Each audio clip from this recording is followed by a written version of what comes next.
Hi, everybody. Welcome back to the KC CHIROpulse podcast, brought to you by CATS Consultants, helping doctors keep their pulse on success. I'm Dr. Michael Perusich. I'm joined today by Dr. Troy Fox. Troy, what in the world are we talking about today? There's so many things to talk about right now. I tell you, I'm going to put my sad face on my somber face because, gosh, I'm getting emails left and right, and it's the same question every time. What are we going to do? ? Inflation is out of control. We've got chiropractors worried all over the nation right now about how to hold their practices together, and they're bracing for impact. It hasn't really hit hard yet at this point, but we're in this for the long haul. And I don't believe that gas prices and food prices are going to drop back down to, pre-whatever levels, pre-war levels, pre-COVID levels, pre-truckers going on strike levels, pre-nobody wants to work levels anytime soon. Mm-hmm. So the question for folks is, because they're a little worried about it, what's going to happen to my revenue and what can I do to shore my revenue up? And I know you and I have talked at length about this, and we have some very strong feelings about what needs to be done in your practice. And I already practice that way. So I'm an example. Well, I'm an example anyway, though, right? To the world. But I'm an example of that. And I can tell you that what I'm doing in practice works. And so I'm going to throw it over to Dr. Perusich so I don't look like I'm tooting my own horn. You've done this as well in the past. Yep. So we've both experienced great success, but I think there's definitely a track that we need to go down to secure ourselves or brace ourselves against the storm. Would you agree? Yeah, I would certainly agree. And I think there's a lot of things that can be done. And the first thing is, don't panic. Is the economy changing? Is it tightening up? Are we headed to a recession? Maybe. Is inflation going up? Certainly we see gas prices and everything else going up. Grocery store prices are going up, if you can even find anything on the shelves right now. But the main thing is, don't panic. There are definitely some things you can do as a business owner to help protect yourself and insulate just a little bit. Number one, print off your P&Ls. Go through them with a fine-tooth comb and look for places where you can cut back on your expenses a little bit. That's always the first place to go shopping for extra income, if you will, is really look at that. For example, how often are you eating out? Maybe you should cut back a little bit. How often are you driving? Maybe figure out ways not to drive as much. Maybe Mondays you go to the dry cleaners, Tuesday you go to the grocery store, Wednesday you go here, Thursday you go there. Maybe do all that in one day. You might find that you don't use as much gas by doing that. So there's little things like that. Also, stock up. Lock in today's prices by stocking up. Think about things that we use up all the time: paper towels, toilet paper, soap, hand sanitizer, face paper in the clinic, office supplies, printer supplies. I mean, the list goes on and on and on. How can you stock up on those things? Do you have a storage room? Can you store them in your garage, park the car outside maybe for a little bit? If you lock in today's prices, you protect yourself down the road in the rising cost of those kind of expenses. And then in your practice, really look at the cash side of your practice. And Troy, my gosh, you and I have been talking about this for eons. Mm-hmm. You can't raise your prices on the insurance side. You can, but you're just going to write off more. Mm-hmm. But you do have that control on the cash side. And I know this might sound counterintuitive, but your cash patients are going to be the ones who find more value in your care and are less likely to drop out and are more likely to pay a higher rate to stay in care than your insurance patients. And the reason is because your insurance patients, what they feel is the big premium they pay every month. And so in their mind, if I back off on care because somebody else is paying for it, but I'm paying that big premium, they don't find as much value in care. Mm-hmm. So it's easy for them to relinquish that schedule and not come in anymore. So really shore up the cash side of your practice right now. And don't be afraid to raise your fees a little bit, especially, gosh, if you haven't raised your fees in a couple of years or more, now is the time to raise your fees. And there's a right way and a wrong way to raise your fees. And if you're one of our members, we talk about this all the time about the right way to do it. But I think that's how right now you protect yourself from some of what's happening in the economy right now. I don't think you can stress enough the ownership that patients take when they pay cash for services. Oh, it's huge. It's amazing. One, you're able to charge a little bit less usually than with insurance, because I don't have insurance people that I have to, I don't have more mouths to feed. I have less mouths to feed. Right. So I'm actually able to make more profit on a little bit less, which everybody wants to make more profit on less because it's less headaches. Ain't nobody messing with me kind of principle, right? Right. So if I'm doing my thing and nobody's messing with me, and listen, it doesn't abstain you from taking good notes. You still have to take good notes. You have requirements that you have to fulfill through your state boards and all that. But what it does negate is a lot of arguing over, like a question I got asked one time by an insurance company when I did, and this is 20 years ago, but I did electrical stim and then I did ice on the patient.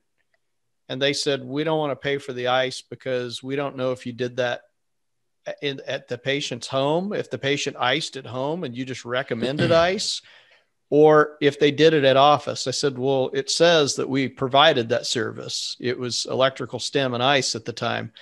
Well, they didn't want to pay for that. Was at the time when they were starting to balk on the use of ice and the payment of ice. And they were trying to get their point across that we've got ways around this and we'll audit all your records and, kind of threatening you a little bit. But the truth of the matter is you don't have to worry about that onus of responsibility. Your responsibility is to take good and accurate notes that lead you to the diagnosis that you've done. And you've met your responsibility.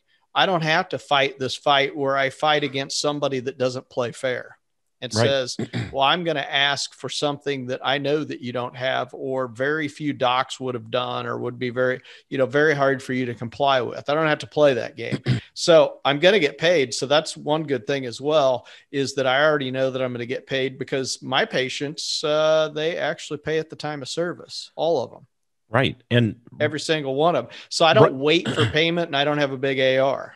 Right now, you don't want to run the risk of having an insurance company, for example, come and take money back after an audit. And, they're in the same inflation game as we are. They're feeling the bite of it too. And so it's possible they could step up the number of audits, thinking that might be a place where they can regain some revenue. So, it's one more way that you don't have control over that side. Also, think about the cost of collecting on the insurance side.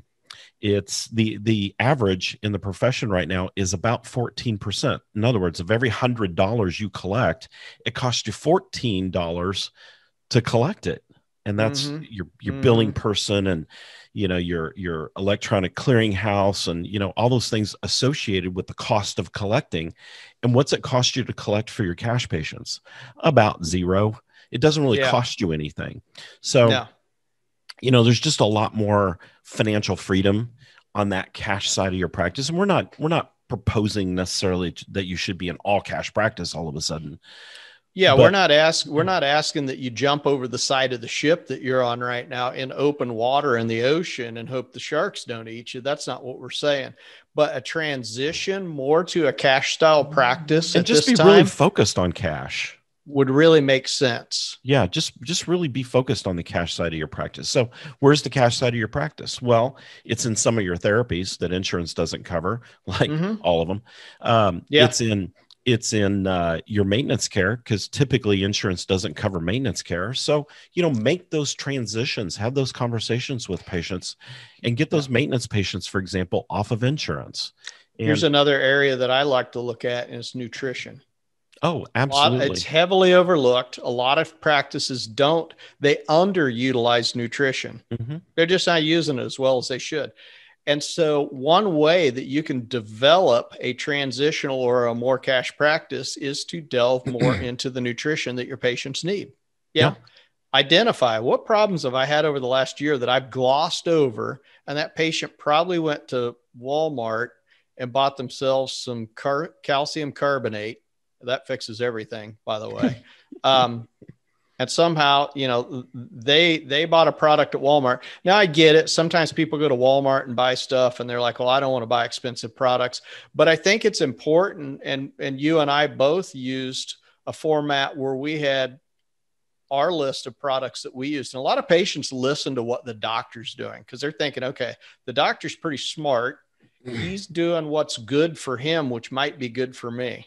Mm-hmm. So I'm going to leave that with you from a nutritional standpoint, that there are very simple ways to educate patients.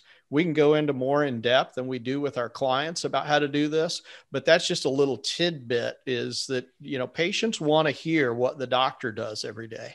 Well, and what does everybody have right now? Everybody has stress. COVID.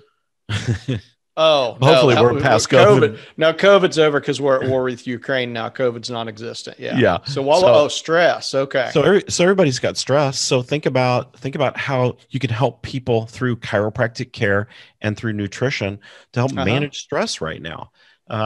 So there's lots of opportunities out there. And I think that's the big thing you have to look for. So look at the expense side of your practice. Where can you cut back a little bit? Look at the cash side of your practice, and where can you increase that side of your practice a little bit, and speak about value of care to your patients and give them a reason to stay in care right now. Yeah. And one of them is going to be that stress factor. Yeah. And that's a winning formula right now. I've had patients say to me over the last week or so, because they're just starting to feel a little bit of pressure now. And that's the thing with your patients is, and maybe if you live in California, maybe they're already feeling the pressure, but here in the Midwest, we're just now starting to feel the pressure.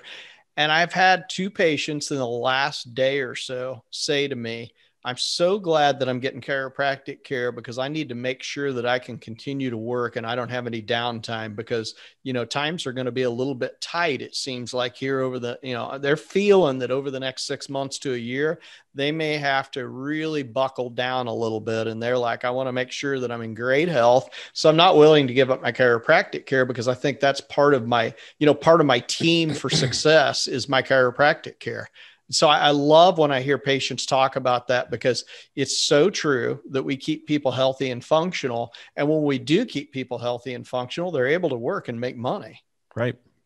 So, I think you just have to find the opportunity right now. And is it a little different than it was a few weeks ago? Maybe a little bit, but it's there.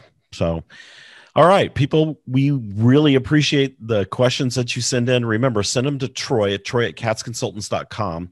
And if you want to find out a little bit more about how we might be able to help your practice, or you just have some specific things you'd like to talk about, that's what we do. So you can jump on my calendar and get a free complimentary breakthrough session with me.